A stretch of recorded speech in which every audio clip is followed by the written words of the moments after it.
Hello les cœurs, hello la communauté. Ça y est, nous nous retrouvons pour la fin de l'année 2023. J'espère que vous avez bien profité de ce réveillon et de ce Noël en famille. Alors évidemment, Noël ne veut pas dire la même chose pour tout le monde, mais je pense qu'on peut tous se mettre d'accord sur le fait qu'il s'agit de pouvoir se réunir dans l'amour, dans la joie, dans la fraternité, dans la paix. Et souvent, c'est un moment où, en effet, le pardon peut s'inviter dans nos vies, quel que soit ce que nous avons vécu. Nous avons, à ce moment précis de l'année, la possibilité de nous libérer de toutes ces émotions lourdes qui nous ont traversées par rapport aux différentes expériences de notre vie, pour pouvoir devenir de plus en plus léger et aller vers cet amour divin qui vit en chacun de nous. Cet amour divin, il peut être voilé parce que, voilà, la vie et ses aléas, c'est pas évident. C'est comme des chapes de plomb qui viennent se poser les unes sur les autres jusqu'à ce que finalement on ait l'impression de ne plus se sentir vivant, de ne plus se sentir vibrant.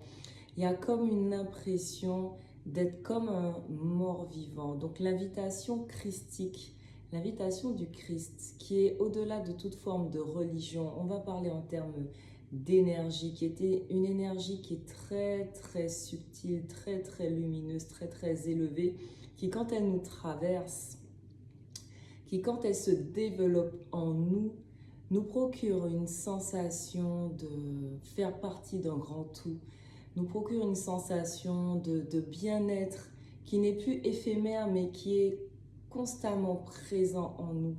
Voilà, on est dans une fréquence, l'une des fréquences, si ce n'est la plus haute, qui nous permet justement de nous relier à la plus belle version, la plus haute version de nous, à savoir notre caractère divin. Alors avec mon fils, j'avais une conversation sur les religions. Nous sommes dans une période où en effet, on peut se questionner sur cette approche des religions. Alors, pour faire court, mon fils s'étonnait du fait que certains se disent catholiques, chrétiens, musulmans, etc. Et pour autant, il n'avait pas l'impression que ces personnes savaient réellement de quoi elles parlaient. Comme si c'était, bon ben ça y est, je suis catholique parce que de fait, ben, je suis catholique. Peut-être est-ce une tradition familiale, une tradition culturelle, de même pour les autres confessions. Et il y a un âge où il se questionne, il est en train de se chercher, de, développer son identité individuelle, personnelle. Dans son questionnement, il avait à cœur de pouvoir être en vérité avec lui-même, à savoir de ne pas répéter de façon machinale et automatique, oui je suis catholique, oui je suis ci, je suis ça. Et donc, évidemment, il est en chemin. Et dans la discussion que j'ai pu avoir avec lui, puisque ce chemin, je l'ai arpenté, je continue de l'arpenter, c'était de lui dire que peu importe l'obédience dans laquelle on dit se trouver, il y a une chose qui est essentielle avant toute chose et sur lesquelles on se rejoint tous, c'est l'amour.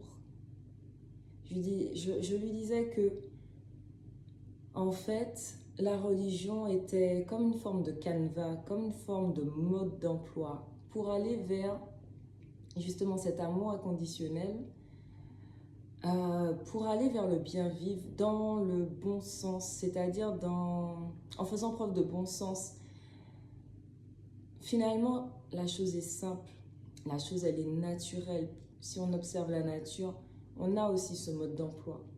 Et comme je lui disais, en fonction, les hommes ont dû s'organiser pour pouvoir justement retrouver ce caractère divin, retrouver le fait qu'ils étaient reliés à plus grand qu'eux, donc plus grand que nous.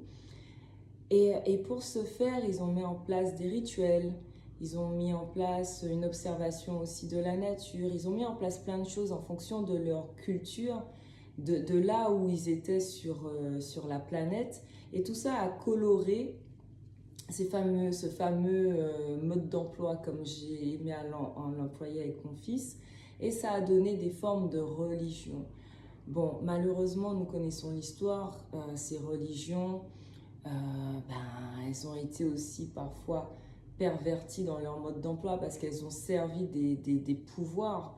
Elles ont servi un asservissement de l'homme aussi pour l'empêcher justement d'aller vers ce but auquel elles étaient destinées à l'origine, qui est à savoir à l'émancipation, la libération de la condition humaine pour aller vers la condition spirituelle de l'homme. Et en fait, je lui disais, bon, de toute façon, tu fais ton chemin, mon fils, tu auras tes réponses. En cherchant, tu auras tes réponses. Moi, pour ma part, voilà aujourd'hui où j'en suis. J'en suis que ça se résumera juste à l'amour, tout simplement. J'ai été explorée, je suis de naissance catholique. J'ai exploré le christianisme orthodoxe, j'ai exploré très peu le bouddhisme, l'hindouisme, l'énergétique, enfin, voilà, j'ai baroudé, on va dire. Et en ce moment, je suis dans un dépotage, c'est-à-dire que je suis dans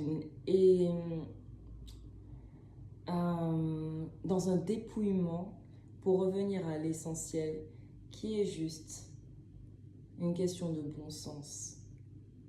Quand on est en harmonie avec ses propres valeurs, déjà il faut savoir quelles sont ces valeurs.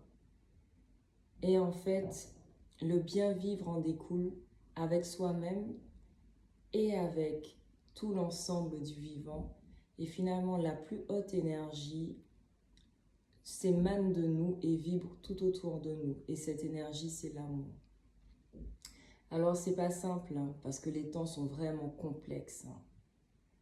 Ça nous demande vraiment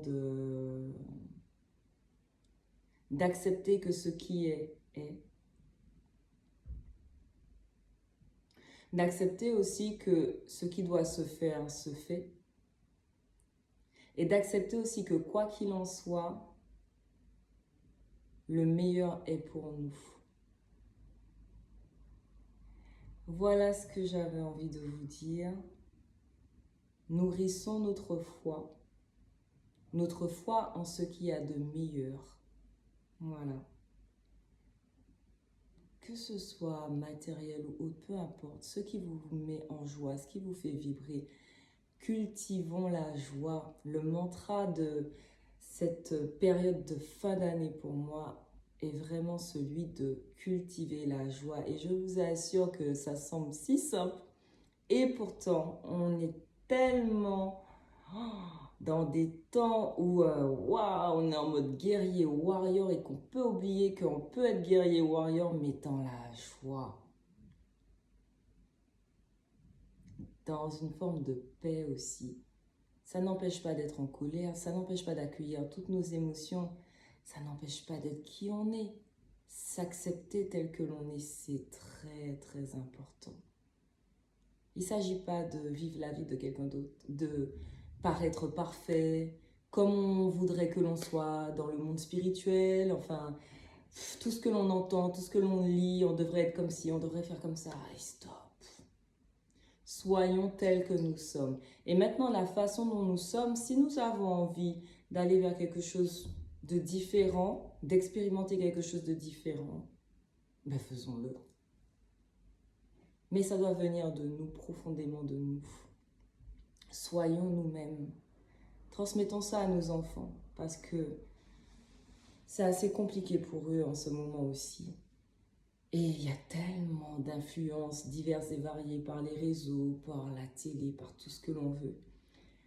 Transmettons-leur que tels qu'ils sont, ils sont déjà parfaits. Qu'ils aient confiance en eux, qu'ils aient une bonne estime d'eux-mêmes. Comme vous le savez, je suis enseignante par ailleurs et j'adore mon métier d'enseignante.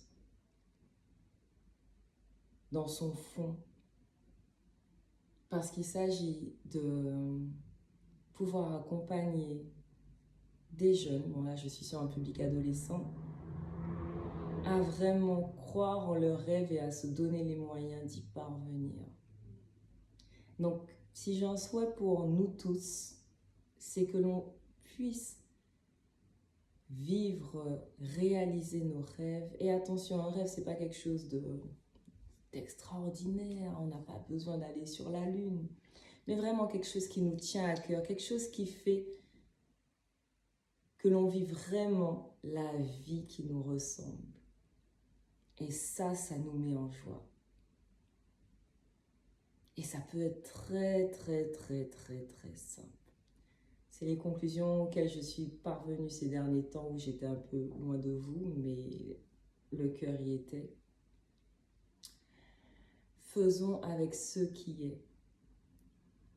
Parfois, on va chercher midi à 14 h alors que c'est déjà là, mais qu'on n'a pas suffisamment de présence, on n'est pas suffisamment aligné, incarné, posé pour en prendre conscience. Bien, je vous embrasse tous bien fort pour ces fêtes de fin d'année. J'espère que vous avez pu être en famille. Ceux qui se retrouvent seuls, je vous envoie plein de chaleur du cœur, plein d'amour inconditionnel et je vous souhaite le meilleur et surtout donnez-vous, accordez-vous le meilleur, vous le méritez.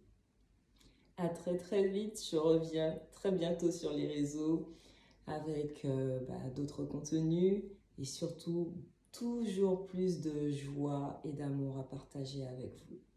One love, yes.